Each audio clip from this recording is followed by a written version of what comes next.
क्या कहें, आप लोग बता दो। पूरा प्रदेश में जींद में कितने लोग मार दिए।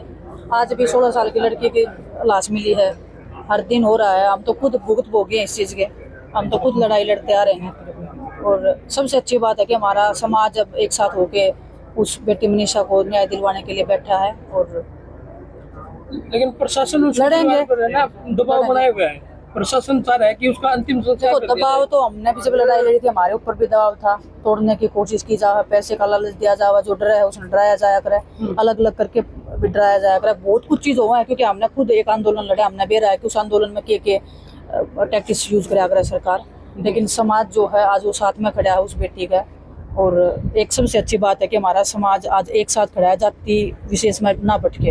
अगर इस मामले में बेटी हर किसी के को है, किसी भी समाज की नहीं होती है। वो चाहे जाट बिरादरी की हो, चाहे ओबीसी से हो, चाहे अदर कास्ट से हो, चाहे ब्राह्मण समाज से हो, किसी भी समाज से हो, बेटी एक है। और आज वो पूरा समाज उस बेटी के साथ में खड़ा है। वो हमारे प्रदेश के लिए एक पॉजिटिव बात है। अदरवाइज इस प्रदेश में आज के दिन कोई पॉजिटिव माहौल नहीं बच रहा है। गुंडागर्दी अपने चरम पे है। हर दिन धमकियां मिल रही है, हर दिन गोलियां चल रही हैं। जींद का मतलब मैंने कभी इतना सुना नहीं था इस क्राइम में, जो आज के दिन जो जींद की हालत हो रही है। तो सरासर भाजपा की जो सरकार है वो जिम्मेदार है। और मुख्यमंत्री जी को आगे आके अपनी भूमिका निभानी चाहिए, अपनी जिम्मेदारी लेनी चाहिए, क्योंकि वो इस प्रदेश के राजा हैं।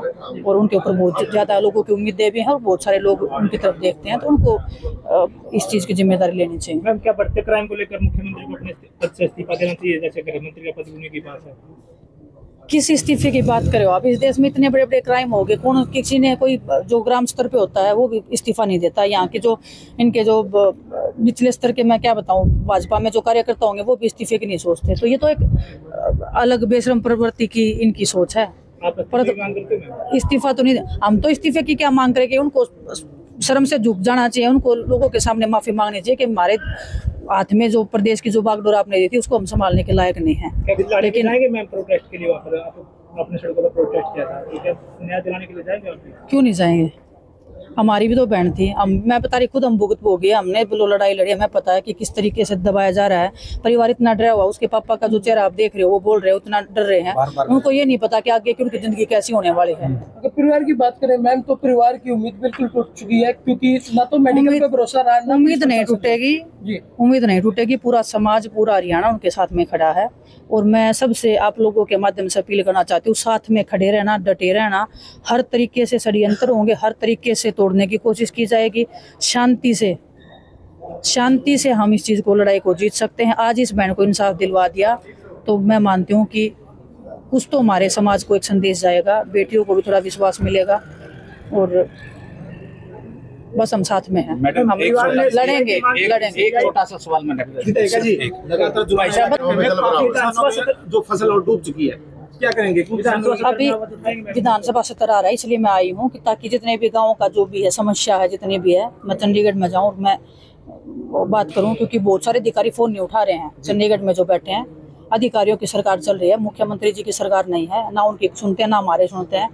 तो हम जाके उधर अपना बात करते हैं और फिर कोशिश करते हैं कि हमारे जितने भी, क्योंकि अभी खेती का टाइम चल रहा है और जींद का जो क्षेत्र है वो हमेशा से पानी, इनका जो चवा जो बोलते हैं वो ऊपर रहता है पानी का। और यहाँ पे कभी बिजली की समस्या रही है, कभी जो इन्होंने जो निकासी का निकाल रखा है वो पाइप भी फूट रहे हैं। एक तो समस्या बहन जी, 80 रोड पे वो मैंने वो लगा भी रखा है अपना सवाल, वो विधानसभा में उठाएंगे और उसको पूरी कोशिश करेंगे कि हम उसका समाधान हो। गया जहाँ पे डिगावा गांव में पंचायत में, तो वहाँ पे मैं अगर किसी से सवाल पूछो ना तो पूछना, मनीषा ने 6:26 पे भी कॉल किया, फिर रात ने 12 बजे भी उसके नंबर से फोन किया। वो अगर जीपीएस क्यों नहीं ट्रैक करवा रहे, उसका जो नंबर होता है उसी बहुत चीजें हैं, कोई एक पॉइंट नहीं है, बहुत चीजें हैं जो नॉर्मल इंसान है ना उनको भी पता है कि कैसे इन्वेस्टिगेशन होती है। और ये तो पुलिस महकमा है, सीआईडी इनके पास में है, पूरा महकमा, पूरा इनका ऊपर से लेके केंद्र से लेके हरियाणा में इनकी सरकार है। अगर ये अभी भी न्याय नहीं दिलवा पाएंगे तो कभी अगर कोई बेटे आवाज उठाती है, किसी की जाट बेटी बना देते हैं, किसी को दूसरी समाज की बेटी बना देते हैं। ऐसे थोड़ी ना कि हर बार अपनी जिम्मेदारियों से भागेंगे कि उसकी बेटी हमें आए में क्या। बेटी पूरे समाज की होती है, उसको न्याय दिलवाने के पूरा समाज आज साथ में खड़ा है। सरकार को आज नहीं तो कल झुकना ही झुकना पड़ेगा। परिवार की 2 मांगे थी, एक तो एम्स में उनका पोस्टमार्टम मांग थी, दूसरी मांग सीबीआई की थी। सरकार ने दोनों को मांग के लिए कहाँ मान लिया? आपके पास लेटर आया है? घोषणा करके सीएम ने लेटर आया है। घोषणाएं इस देश में, इस प्रदेश में हमेशा होती आई हैं। हर महीने होते होंगे, हर दिन होते होंगे।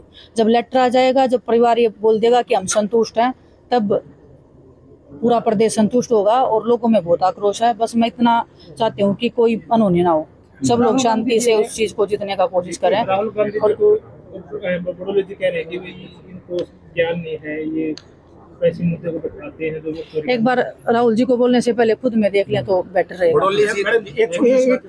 देखा मैंने, देखा जी।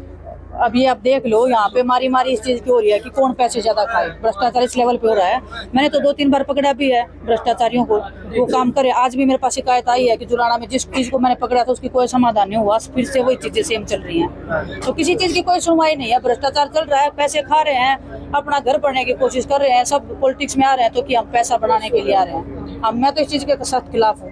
और अच्छा हुआ कि उसको पकड़ा तो गया, कम से कम एक चोर तो हाथ में आया ना। तो अगर जनता जागरूक रहेगी तो ऐसे चोर बहुत सारे पकड़े जाएंगे।